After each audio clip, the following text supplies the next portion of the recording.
So I get asked a lot of questions, right, from clients, from friends, from family, and I thought I'm going to collate these questions and just go through them one by one throughout this video. Let's get going. Question 1. What is the best exercise to lose belly fat? Unfortunately, there is no one exercise that is going to help you lose weight from your stomach. Also, we can't dictate where we store fat on our bodies. Similarly, we cannot dictate where we lose fat from our bodies when we start to lose weight. You can't spot reduce. You can't be like, oh, I'm going to do sit-ups and lose fat from my stomach. It doesn't work like that. There is no one specific exercise that you can do to lose belly fat. The way you lose belly fat is by implementing a caloric deficit. So basically, exercise more and eat less. Now that's very simplistic, but that's the general gist. Question 2, do I need to count calories? No, you don't need to count calories. However, it's important to know if you're trying to lose weight, if that's your goal, then it can be very helpful to count your calories, to track what you're putting into your body, because if you don't know what you're putting into your body, how do you know if you're in your caloric deficit? And if you're not in your caloric deficit, you're not going to lose weight. So no, you don't need to, but I would definitely recommend it, at least at the beginning, until you kind of get a grasp of what you need to be eating on a daily basis to be in your deficit, and what the caloric intake of foods and how your portion sizes are and whatnot. What diet should I be doing? Okay, so the best diet for you is a diet that you can stick to. There are a lot of different diets out there. Now, when we typically talk about diets, or when people typically ask about diets, it tends to be in the sense of weight loss. Any diet will work if it implements a calorie deficit.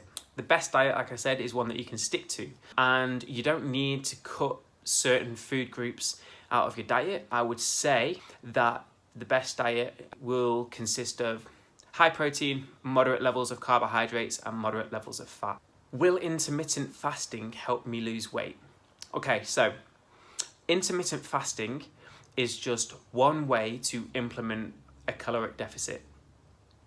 So intermittent fasting will work for weight loss if you are in your caloric deficit. Now, typically when we fast, let's say it's about 8 hours plus, if you look at that from when you wake up to having lunch or dinner, you have missed 1, possibly even 2 feeding times. One thing to be aware of is that if you are prone to tendencies of binging, overeating, or mindless eating, then intermittent fasting can, not necessarily will, but it can exacerbate those issues. So just be mindful of that.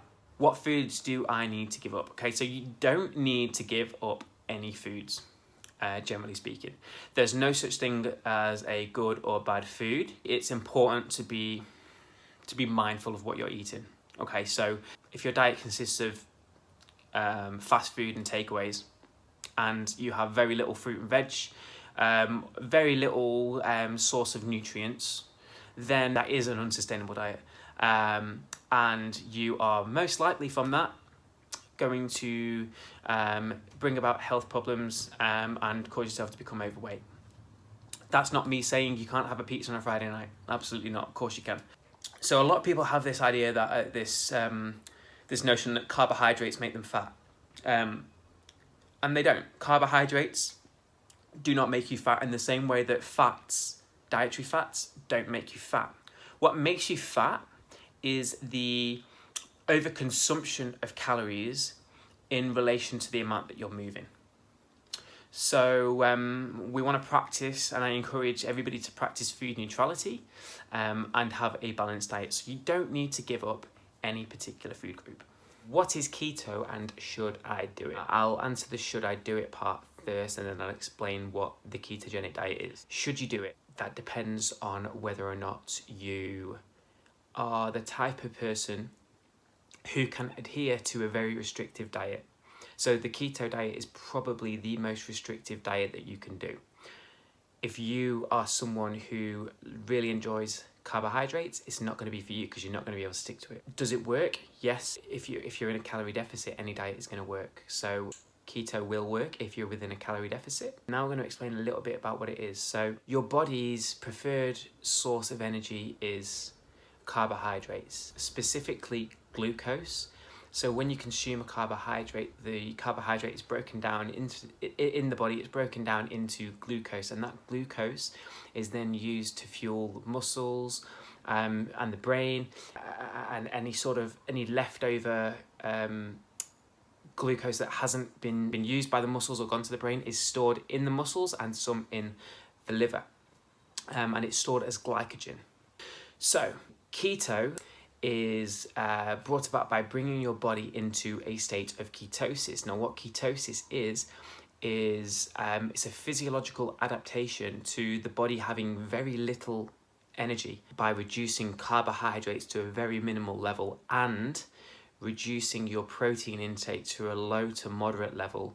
You can enter a state of ketosis. So ketosis is where the body, rather than using glucose, like I said before, the body's preferred source of energy is glucose. So rather than using glucose because it's not present because you've reduced your carbohydrate consumption, the body then turns dietary fat into ketone bodies which have the same principles as glucose. The ketones fuel the body the same way that glucose did. So in terms of the diet, if you are able to adhere to the diet and stick to it, then it could be something that's for you. For me, it's a no, but everybody is different.